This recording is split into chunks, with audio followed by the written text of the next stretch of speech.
뉴욕 증시가 혼조세로 결국 마감을 했습니다. 다우존스 지수가 하락 마감을 했는데요.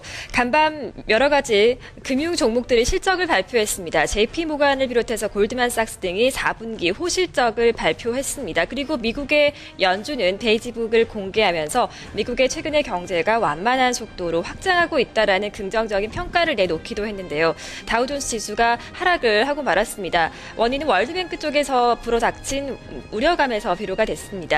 세계은행은 올해 경제 성장률이 글로벌 경제 성장률이 2.4% 정도로 예상이 된다라면서 기존보다 하향 조정을 했습니다. 투자 심리를 위축시킨 요인이 됐는데요. 다우존스 지수부터 체크를 해보도록 하겠습니다. 종가는 0.17% 밀려난 구간 13,511선에서 거래가 됐습니다. 하루 동안의 움직임을 차트의 등락을 통해서 살펴보겠습니다. 다우존스 지수는 장중 계속해서 하락권에서 머물렀다는 점을 알 수가 있습니다. 13,468선에서 13,534선의 박스권을 중심으로 등락을 하다가 결국 하락 마감을 했는데요. 업종별로는 어떻게 등락했는지 살펴보도록 하겠습니다. 혼조 양상을 띄었습니다. 상승했던 업종부터 살펴보면 금융주 0.2%가 올랐고 기초소재 업종은 0.6% 조정받은 것으로 집계되고 있습니다. 추가적으로 산업업종이 1% 가까이 밀려난 것으로 집계되고 있는데요. 상승 상위권의 종목들 살펴봅니다. 휴렛패커드가 오늘 다시 한번 반등하면서 3% 넘게 올랐고 뱅크 오브 아메리카 1% 넘게 상승했습니다. 호실적을 발표한 JP모간 체이스 0.79%로 장 마감 쪽으로 가면서 더욱 상승폭을 키워가는 모습 포착되고 있습니다. 반면에 보잉사는 3%가 넘게 급락하는 모습을 기록했습니다. AT&T와 알코아 등도 부진한 구간에서 거래 마감했는데요. 다우존스 지수 구성하고 있는 특징 종목의 흐름을 조금 더 자세하게 살펴보겠습니다. 김민지 앵커가 전해드립니다. 특징주로는 보잉 살펴보도록 하겠습니다. 이날 다우지수의 하락 압력 넣은 대표적인 종목이 바로 이 보잉인데요. 안전성에 대한 우려가 불거지면서 투자 심리를 위축시켰습니다. 지난 13일에는 일본항공 쪽에서 소속 항공기인 787기에서 연료 누출 사고가 발생했다는 소식이 나왔고요. 16일에는 전 일본 공수의 787 드림라이너가 비상 착륙해서 운행을 전면 중단했다는 소식까지 나왔습니다. 이런 악재 속에서 보잉사 하락권에서 계속 움직임 나왔고요. 4%에 가까운 하락률 보이면서 거래 마감 지었습니다. 이어서 나스닥 지수도 확인해 주시죠. 반면 나스닥 지수는 상승 마감했습니다. 종가 확인해 보도록 하겠습니다.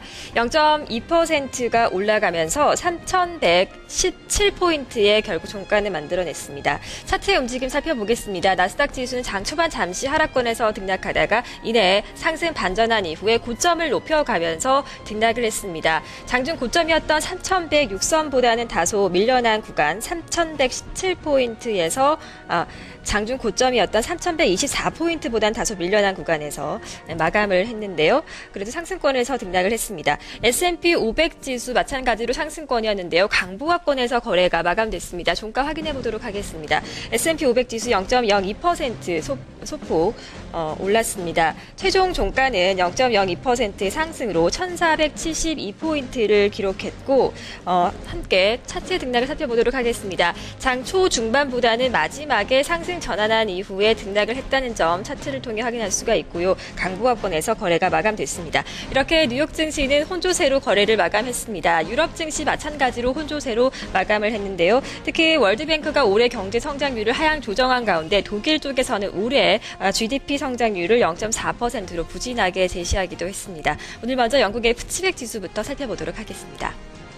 영국의 푸치백 지수 종가입니다. 0.2% 하락 마감 6,103선에 거래를 마감했습니다. 차트의 움직임 살펴보겠습니다. 장중 계속해서 하락권에서 등락했다는 점을 알 수가 있고 장 중반에는 저점 라인에서 등락을 했습니다. 6,076선까지 밀려나기도 했던 증시 하락권에서 계속 등락했다는 점 확인할 수가 있고요. 업종별 마찬가지로 혼조 양상을 띄었습니다. 자세한 흐름 체크해보겠습니다. 금융주와 기초소재 업종이 0.7에서 0.8%대로 밀려났습니다. 상승한 종목들 살펴보면 산업업종입니다. 0.5% 그리고 기술주가 0.5% 마찬가지로 올라갔습니다. 어떤 종목들의 움직임이 좀 특징적이었는지 살펴보겠습니다. 김민지 앵커가 자세하게 전해드립니다.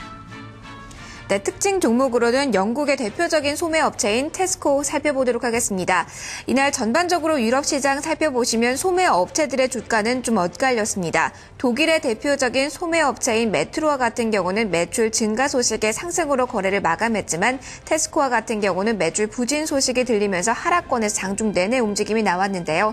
다만 장 후반으로 갈수록 낙폭 만회하는 움직임 나왔고요. 0.7% 하락한 구간에서 거래 마무리 지었습니다. 이어서 나머지 유럽 증시 흐름도 확인해 주시죠. 네, 독일의 닥스 지수 살펴보도록 하겠습니다. 닥스 지수는 상승 마감이었습니다. 0.2% 올랐는데요. 7,691선의 거래를 마감했습니다. 차트 등락 살펴보겠습니다. 장 초중반 계속 하락권에서 등락을 하다가 장 마감을 1시간 정도 앞두고 상승 반전을 했습니다. 닥스 지수 0.2% 올랐는데요. 상승하고 또 하락한 업종에는 어떻게 나뉘었는지 살펴봅니다. 금융주의 낙폭이 컸습니다. 1.8% 밀려났고 기초소재와 경기 민감주 역시 1%대로 상승을 했는데요. 통신주 같은 경우 0.4% 조정을 받았고 필수 소비 업종이 1.4%가 올랐습니다. 주요 종목들의 등락을 살펴보도록 하겠습니다.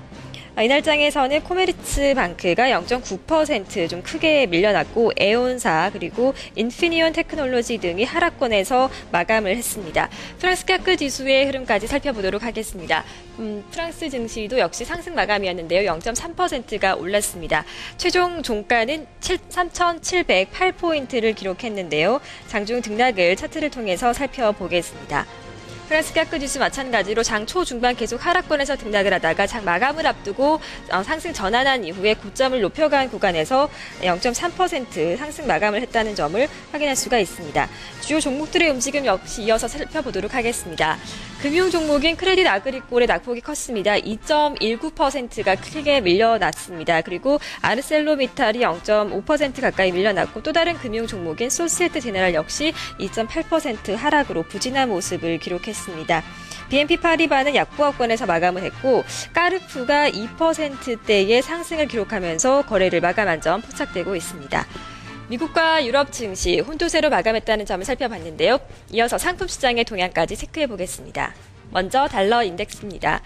0.09% 오른 79달러 90센트에 마감했습니다. 미국채 10년물은 1.82%로 하락했습니다. 유가 동향 체크해 보겠습니다. 나란히 상승했는데요. WTI 1% 올라가면서 94달러 24센트의 거래를 마감했고 브렌트유는 110달러 61센트 거래 마감됐습니다. 금값 동향까지 체크해 보겠습니다. 0.1%가 올라가면서 1683달러 20센트의 거래를 마감했습니다. 글로벌 장마감 동향이었습니다.